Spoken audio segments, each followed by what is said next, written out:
Doo-doo-dee. It's Nandi!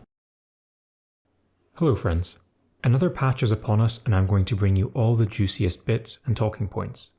We have new characters, character buffs, a new campaign event, and more, so let's dive straight in. This is a super quick summary slide of the patch. There is a new campaign event for this patch which uses the Ultramarines and Blood Angels against the Tyranids. Alongside this event we have permanent buffs to both Incisus and Titus, who are 2 out of 3 of the core characters.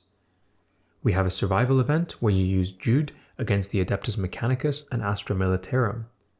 The legendary release event for this month is Karn the Betrayer, and this will be the final legendary release event for the World Eaters Champion. The Battle Pass character for this season will also be Judh. The 2 new characters this patch are Judh, as just mentioned, who unlocks through Survival and Battle Pass, and Tarvak, the World Eater's Executioner, who unlocks via 2-week hero release event. There are 2 tournament arenas. The first is power-ups, running for 3 days at epic rarity, and the second is a Conquest Faction Wars with a new flavour, also running at epic rarity. The quests for this month are for Cygex, where all Imperials except for Blood Angels and Space Wolves can be used as allies, and for Snapareka, where only the Orcs are usable. Let's spend a bit more time breaking each of these down, plus talking through the extra stuff at the end. We have another new time-limited campaign. As a reminder, these events follow the same pattern as incursions. You pick a campaign to complete over the course of the week, and you can either pick this new campaign or progress the old one. This time, we play as Bellator, Titus, and Incisus as the core 3 characters to use alongside the rest of the Ultramarines and Blood Angels versus the enemy Tyranids. A lot of the old stuff from the first campaign event carries over. You can use the core characters if you own them, or borrow them at the rarity of the battle if you don't. Once you complete the campaign for the first time, you can then start to bring in other characters rather than the core trio. The final boss for the Standard and Extremis event is the Hive Tyrant, and I have to admit I actually kind of liked this fight. Having played Space Marine 2, it feels quite cool where your other units or allies hold off the enemies, and then you go in solo or deal a lot of damage to the boss. There is also a new feature in the campaign events. You now have the option of raiding nodes by using 2 raid tickets instead of 1. As you can see here, whether you use a double raid ticket or a single raid ticket, you still get the same amount of points and score for hero release events. Think of this as a way of selling raid tickets for coins. Not specific to this patch, but I suppose it is worth highlighting. The drop rates for the campaign event have significantly improved since the event's inception. They are listed on screen now courtesy of the Tacticus wiki, with credit to Tacticus ambassador and friend FMG.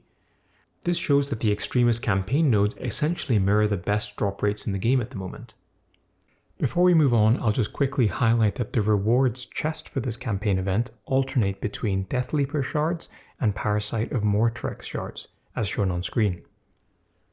Alongside their use in the campaign event, we have also seen buffs to Titus and Incisus. Incisus gets a 30% boost to health, armor, and damage stats. His active and passive abilities have also been buffed, and on screen I am cycling through the old and new values. Incisus's active now heals significantly more health. His passive moves from a 90% chance to revive to a 100% chance to revive, and the amount of health for this ability is increased too. Reasonably good buffs across the board, to be honest. The buffs to Titus are a bit milder. Titus now increases the amount of health that he revives with, and also gains the Beast Slayer trait. I have to say I was hoping for a bit more from one of Warhammer's most iconic characters, but I suppose it's better than nothing.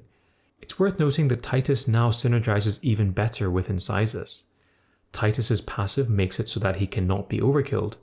That in turn guarantees that Incisus will revive him, since the 10% chance for failure has been removed.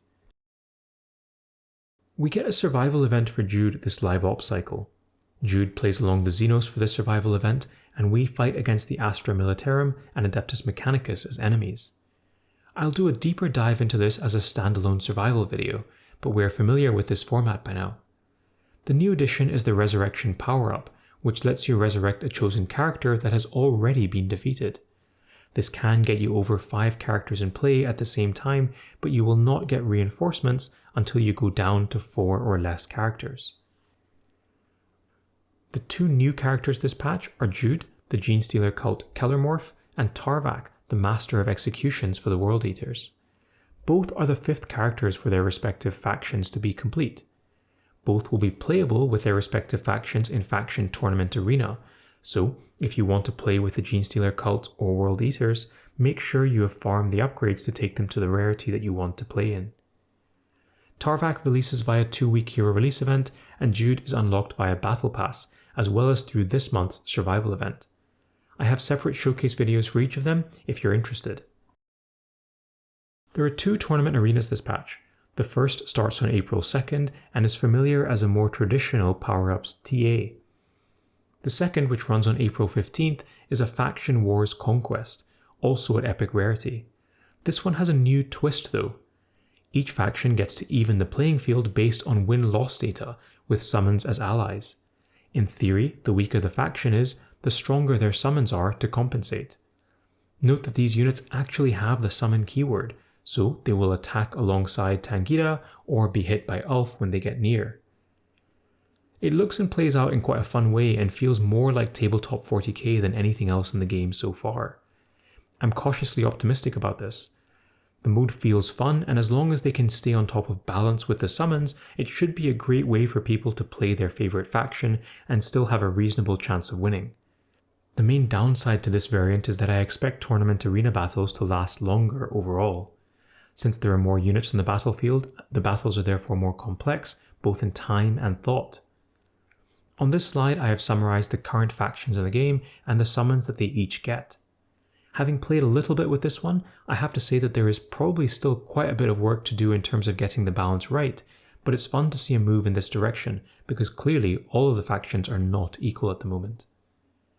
It's worth mentioning too that now for Conquest mode, units get a shield when they claim the Conquest point, similar to the Power-Ups shield. Summons will generally try and stay off these points as much as possible, but if they end up on the Conquest point, like here, they don't get a shield. There is a heap of other stuff in the patch notes, but I wanted to highlight a few things that interested me.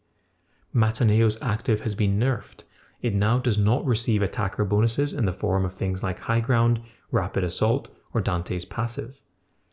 Snowprint have also updated the shops, and from March 26th onwards, there will be Machine of War components available. Deathleaper shards have been replaced by Asmodai, and there will also be a rotating slot for legendary characters like Typhus, Morven Vale, and On-Shi. Snowprint have also made some fixes to memory leaks, which should hopefully improve individual device performance. There are obviously other things and bug fixes in the notes, so I encourage you to check that out, but this is a quick summary of the important stuff. Check out my character showcases if you haven't yet, and as always, thanks to my Patreons. Bye for now.